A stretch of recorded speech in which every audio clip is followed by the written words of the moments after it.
Tanzania wenzangu na hususan wananchi wa mkoa wa Geita na wanachato, rudie tena kuwasilisha salamu za pole kwa familia, ndugu jamaa na marafiki kwa kuondokewa na bibi yetu Bi Susan Musa Magufuli.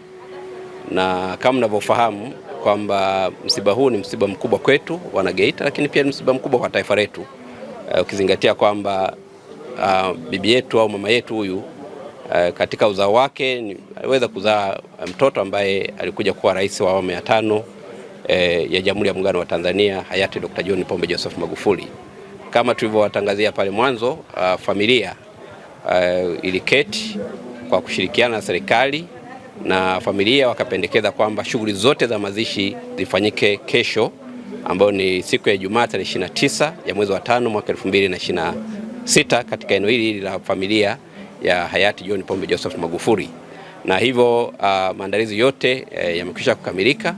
Tunamshukuru sana Mheshimiwa Rais Dr. Samia Suluhu Hassan kwa namna ambavyo ameshiriki kamilifu katika mazishi haya, kwa kuhakikisha kwamba gharama kama nilivyosema mwanzo zinabebwa na serikali, kuhakikisha mama yetu tunamwenzi na kumpumzisha kwenye nyumba yake ya milele katika mazingira ambayo ni safi na salama.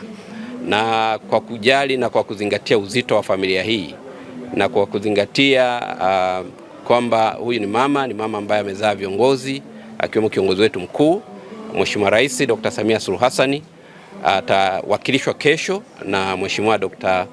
Balozi Emmanuel John Nchimbi, makamu wa rais wa Jamhuri ya Muungano wa Tanzania, ambaye tunatarajia atawasili leo saa 11 jioni katika uwanja wa ndege wa Chato, na atapokelewa na viongozi, na baada ya hapo atakuja moja kwa moja kwenye eneo hili la msiba kuja kuhani na kutoa pole, lakini pamoja na kusali kitabu cha maombolezo. Na baada ya hapo tutapumzika, na hivyo kesho asubuhi ratiba hiyo ya mazishi itaendelea kuanzia saa 12 asubuhi chai, na mpaka saa 2 kamili wananchi wote na waombolezaji pamoja na familia tutakuwa tumekusanyika kwenye uwanja huu ulioko hapa kwenye familia ya hayati Dr. John Pombe Joseph Magufuli kwa ajili ya shughuli za kiibada ambazo zitaendeshwa na kanisa Katoliki.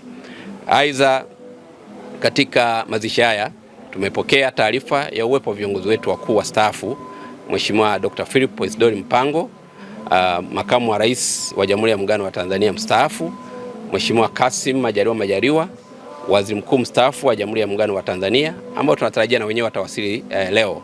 Aidha, kwa upande wa Chama cha Mapinduzi tumepokea taarifa pia Mheshimiwa mzee wetu Steven Wasila, makamu mwenyekiti wa CCM Tanzania Bara, naye tunamtarajia atawasili kwa ajili ya kushiriki mazishi. Na hivyo niombe na nitumie fursa hii kuendelea kuipa pole familia, lakini kama ilivyo ada